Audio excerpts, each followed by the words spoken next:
get started behind the plate with your catcher, JT Realmuto. JT Realmuto is rolling, as is this Phillies offense. As I mentioned earlier with the Phillies team, they're all 1 through 9, I feel like, on a roll right now. There's going to be a couple Phillies, spoiler alert, in this team of the week. Behind the plate, JT Realmuto. At first base, Christian Walker. Christian Walker and the Slytherin snakes, is that what it was? Slimy snakes? The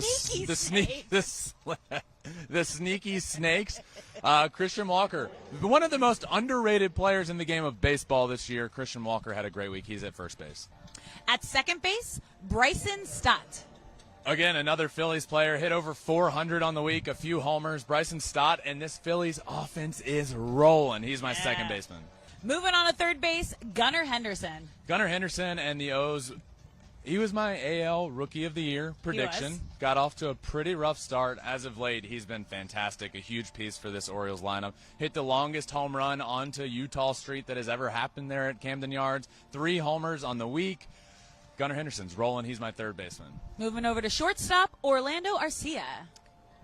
Again, I mentioned him earlier. In the 8-hole-ish most of the time for the Atlanta Braves, hitting well over 300 this year. The shortstop position for the Braves was a big talking point heading into this year. You lose Dansby Swanson.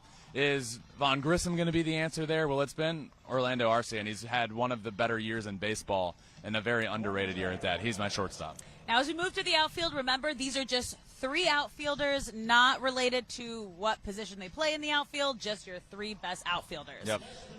First up is Jorge Soler. Jorge Soler is such an interesting hitter to me because when he's going well, he's going to be on Team of the Week. When he's not, I mean, he was in the midst of right before this stretch, he was in a really bad stretch. He's one of the more streaky hitters in the game of baseball, but he's interesting to me because when it's going well, nobody hits the ball as far as he does. It's so much. I remember a couple years ago, the World Series in Houston, he hit a home run to left field over the train tracks. I will never forget it because we were like standing under it watching it go over our heads, and it was just this majestic home. He's got so much pop. He's a blast. He's first of 3 outfielders. Your second, Michael Harris II. Again, with this Braves lineup, we can talk about all the other names in this lineup that we know that bat at the top of the lineup. Ronald Acuna, Matt Olson, Austin Riley. But these guys at the bottom of the lineup right now, in Orlando Arcia and Michael Harris II, are getting it done. Michael Harris II has raised his average like 60 points over the last couple of weeks. He's been on a roll. And finally, someone that we got to see up close and personal this weekend, Fernando Tatis Jr. Fernando Tatis has been on a roll. Yeah. I love watching this guy play baseball. We're going to dive a lot into that, I believe, Tuesday's episode. I'm going to talk all about him. But, man, I mean, you really get a feel for it when you're watching him in person. He is so much fun. He's playing – the better he plays, the more fun he has. And he talks to the crowd. He buys – the whole stadium. They get riled up by him. It's been an absolute blast being here and getting to watch him play baseball in person. I feel honored to get to watch Fernando Tatis entertain. That's what he entertains. You come to a Padres game, you get entertained by Fernando Tatis, and he's my third of 3 outfielders. Someone else who was very entertaining this week at designated hitter, Shohei Ohtani. Yeah, Shohei's been on a historic tear. He's now at 24 homers on the year. He's on pace for 50 or more homers. Offensively, he's been fantastic. Pitching-wise, his ERA is still right around 3.3. Good year pitching-wise, but this is all about his offense. At the DH position, nobody has been near as good as he has over the last week specifically, but this month, the month of June, historically good. Someone else who had a historic night at starting pitcher, we also got to see up close and personal this weekend, Blake Snell. Yeah, Snell had 2 starts this week on the mound, was very, very good. Over his 2 starts, a 0.69 ERA, bunch of strikeouts. We saw the 12 strikeouts in the start that we were here Saturday. Back-to-back starts that he struck out every single player in the opposing lineup, which hasn't happened since 1961. Yeah. Remarkable. Snell is my starting pitcher. What is it? He's like the fourth pitcher since 1961. All right. Yeah. We'll just start over with Snell. With Snell. Okay. Okay. The guy who's hitting. No. Good? Yeah. Okay. And at starting pitcher, someone that we got to see up close and personal this weekend also makes some history, Blake Snell. Snell was great. Our start that we got to watch him pitch, 6 innings, 12 strikeouts, didn't give up a run. The previous start he also made within these dates, which goes from Sunday through Saturday, so he pitched 2 times this week.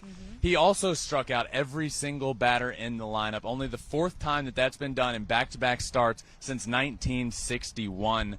Blake Snell's rolling right now, and we talked to him about sort of, like an up and down year until, it feels like he's on quite the stretch now, and when we talked to him, which that comes out later today as well, our entire conversation with Blake Snell. But what specifically is the reason behind a lot more consistency right now? And he's been dominating. I thought his answer was great. It was so awesome. Make sure you check out that conversation with Blake Snell, but that drops Monday as well. All right, wrapping up. Team of the week with the closing pitcher, A.J. Puck. A.J. Puck. The Marlins had a closer big question mark this year, and it's been answered by A.J. Puck and how good he's been. There's an argument for the All-Star game with A.J. Puck. That's how good he's been. This Marlins team is very good. They've had him at the closer spot for most of the year now. A.J. Puck, my closer on Team of the Week. All right, these are some epic weeks that we've seen from a lot of these players on Team of the Week. So who's your player of the week? Alex, I know. I have a feeling I feel like we're gonna have the same here. It's Shohei. The tear that he has been on in the last week, specifically for player of the week, is historic. The month that he's having is one of the greatest months we've ever seen. Certainly, we're in the midst of a stretch right now for Shohei that we have never seen him go on offensively. He's now at 24 homers, 6 homers in his last 7 games.